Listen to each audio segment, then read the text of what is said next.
Okay, I'm here watching this video and this is hilarious. Now, I think this shows one of the primary problems in current geek culture, and it's just too funny.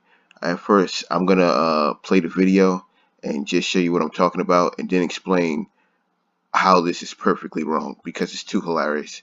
Now, I gotta unplug the mic just so you won't hear two video sound from the video and the sound from the microphone at the same time. So just give me a minute and I'll be right back.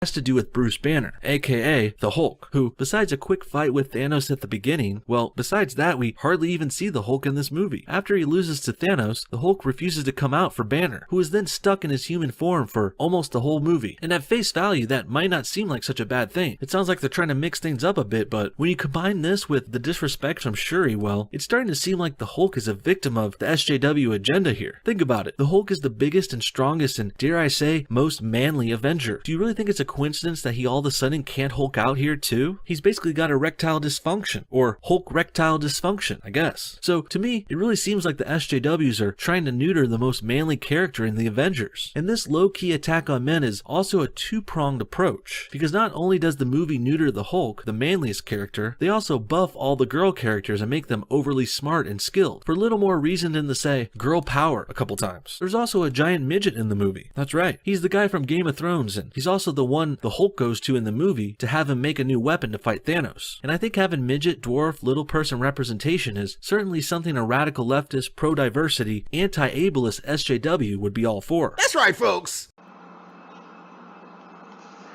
Now, clearly what the anti-SJW dude is saying is ridiculous and stupid, but what bugs me out the most is when he said this part right here.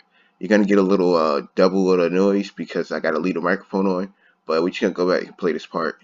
The anti-ableist SJW little person representation is make a new. That's right, he's the guy from Game of Thrones, and he's also the one the Hulk goes to in the movie to have him make a new weapon to fight Thanos.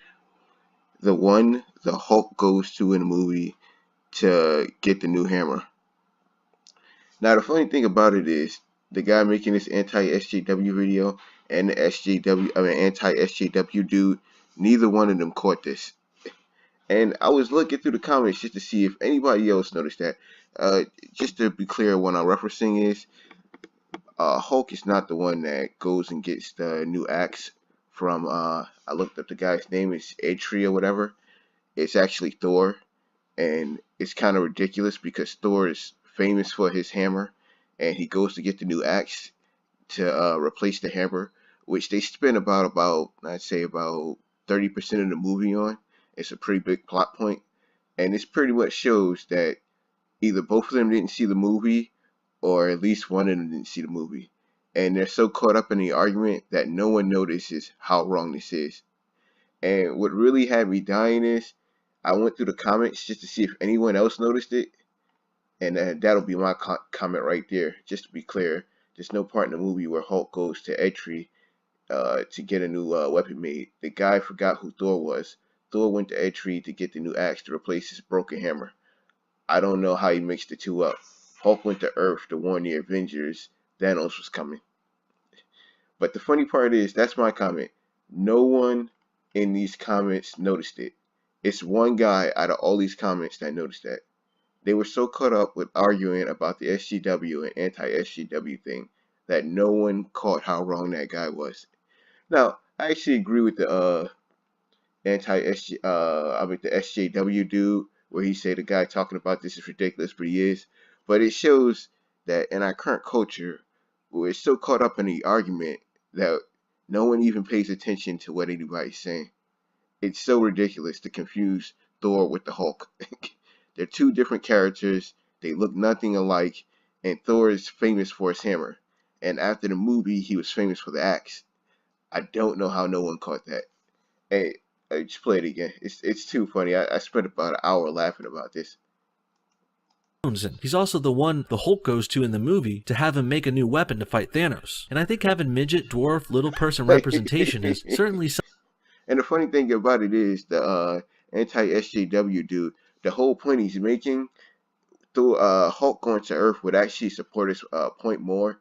but he's so caught up in the argument that he didn't even notice. Like, and this video has almost 200,000 views, and one person down here noticed that that was wrong.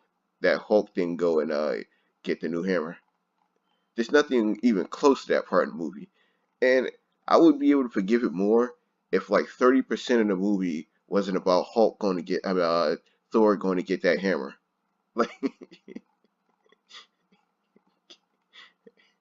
and just to show you how more ridiculous the anti-SJW dude is, over here he says, where is it with the Vision part? He says getting Vision's stone ripped out of his head is like a sex change operation. And the first thing I thought was, at the sex change operation, the person doesn't die. But that part with Thor's hammer had me dying. We're so caught up in the argument that we don't even notice how wrong we're not even paying attention to what the other person is saying. It's ridiculous.